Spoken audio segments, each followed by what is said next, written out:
పుల్లారావు గారు, డీలిమిటేషన్ విషయంలో I know your stand. మళ్ళీ ఒకసారి ఈ సందర్భంగా అంటే డీలిమిటేషన్ అక్కర్లేదు, ఆ సీట్లే ఉంచండి, అందులో రిజర్వేషన్లు ఇవ్వండి అనేది వాళ్ళ కాంగ్రెస్ పార్టీ చేసిన తీర్మానం. ఒకటి మనం ఇది హిస్టరీ లెసన్స్ కి టైం ఉండదు కదా. ఇలాంటి కొత్తగా 5 seconds లో చెప్తా. షూర్. అమెరికాకి 1780లో 1800లో 436 ఎంపీలు. ఈవేళ కూడా ఆ సంఖ్య ఉన్నారు. ఆ రోజు జనాభా 2-3 కోట్లు, 4 కోట్లు, ఈవేళ 40 కోట్లు, 35 కోట్లు. బ్రిటన్ 300 సంవత్సరాలు బట్టి 635, 640.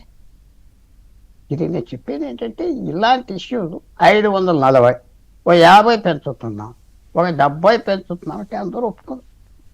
850, ఒక 300 పెంచుతారా? ఇది అనవసరమైన యుద్ధాలు. I have great respect for Narendra Modi గారు. నేను ఏం భయం లేదు చెప్పడానికి. ఫారెన్ అఫైర్స్, డిఫెన్స్, డైనస్టీ కాదు, ఉన్నాయి కారణాలు అని చెప్పొచ్చు. బట్ ఇలాంటి వాటిల్లో ఆయన పొలిటికల్ క్యాపిటల్ వేస్ట్ అయిపోతుంది కదా. అనవసరంగా ఈ యుద్ధం దేనికి? ఒప్పుకోవాలి, అన్నీ అగ్రి అవ్వాలి, ఆ వెనకాల తిరుగుతారు, ఒప్పుకోరు. పెద్ద లాస్ కదా, లాస్ ఆఫ్ ఫేస్ కదా. ఆఖరికి వాళ్ళెవరో ఒప్పుకోకపోతే తులసిరెడ్డి గారు చెప్పిన ఒప్పుకోవచ్చు నేను. ఎందుకంటే ఉత్తర భారత్ వాళ్ళు అందరూ ఏమంటున్నారంటే అఖిలేష్ యాదవ్తో సహా, లాలూ ప్రసాద్ యాదవ్తో సహా అందరూ ఏమంటున్నారంటే మనకి ఎక్కువ పవర్ వస్తుంది కదా, బ్యాలెన్స్ టిల్ట్ అవుతుంది కదా. ఆంధ్రప్రదేశ్కి తెలంగాణకి కలిపి ఇప్పుడు 7.7 ఉన్నది పార్లమెంట్లో. ఇది పాస్ అవ్వాక 7.3 అవుతుంది. తమిళనాడుకి తగ్గిపోతాయి. మనం ఎందుకు ఒప్పుకోకూడదు అని తిరుగుతున్నారు. ఒప్పుకోవచ్చు, ఎందుకంటే వాళ్ళ లాభం వస్తుంది కదా. ఉత్తరప్రదేశ్కి 120 మంది ఎంపీలు వస్తూ ఉంటే నువ్వెవరో ఆప్ చేయడానికి అని టాక్ వచ్చింది యూపీలో.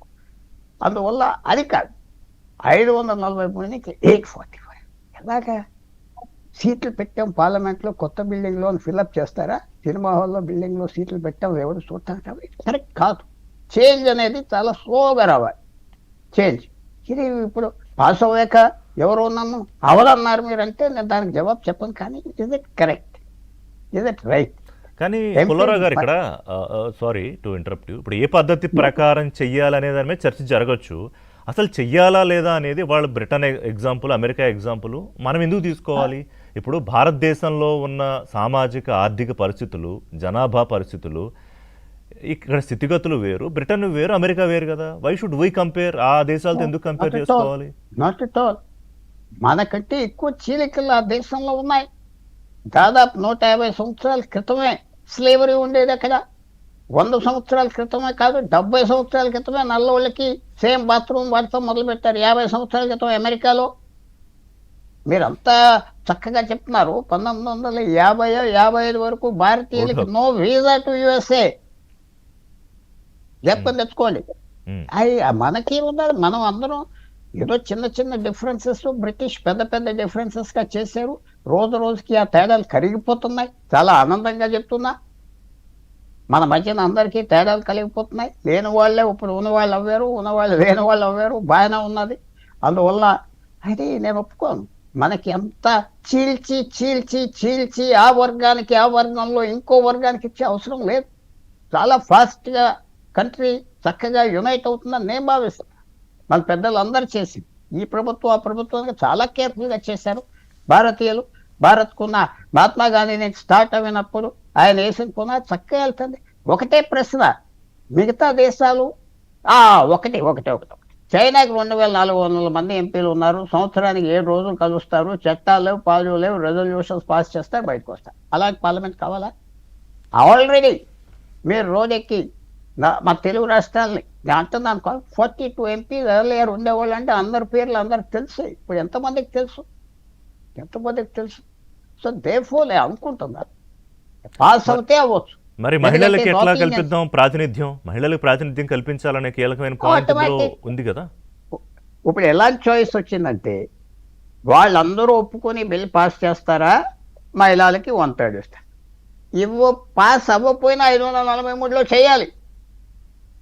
అది తప్పదు. రోజు రోజుకి ఆ టెన్షన్ వచ్చేస్తుంది, తప్పదు.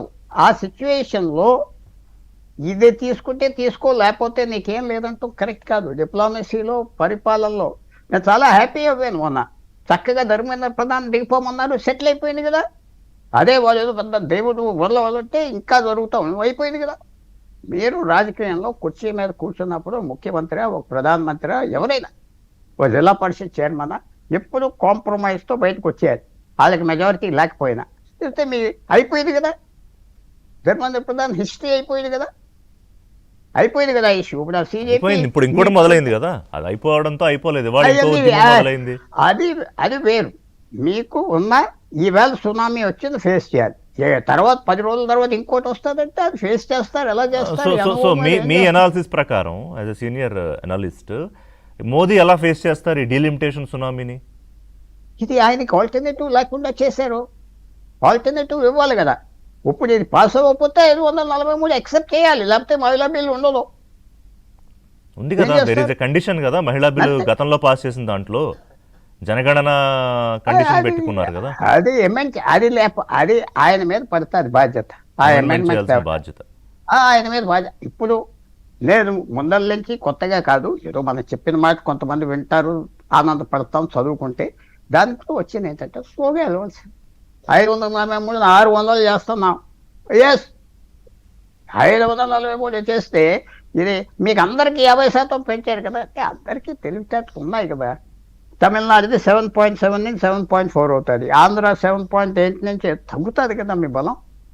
అది కాకుండా అసలు పెంచేది దేనికి, ఏంటి, ఎవరు పెంచుకున్నారు? ఇది పొలిటికల్ క్యాపిటల్. ఆయనకున్న పొలిటికల్ ఆస్తి అంటారా, క్యాపిటల్ వేస్ట్ అవుతుంది, కరిగిపోతుంది అంటారు. మన చక్కగా రాహుల్ గాంధీ గారు లాస్ట్ డే ఆ సీన్లో ఆయన పొలిటికల్ క్యాపిటల్ పోయింది కదా, ఆ కాగిలించుకోవటం, ఆ మాటల వల్ల. ఒక్కరోజు చాలా కేర్ఫుల్గా మీకు ఉన్నదని కేర్ఫుల్గా చూసుకోవాలి, తక్కువ వాడాలి, తక్కువ కాంట్రవర్సీకి వెళ్ళాలి. సార్ ఇప్పుడు భారత రాజ్యాంగం రాసినప్పుడు అట్లా ఏం రాశారు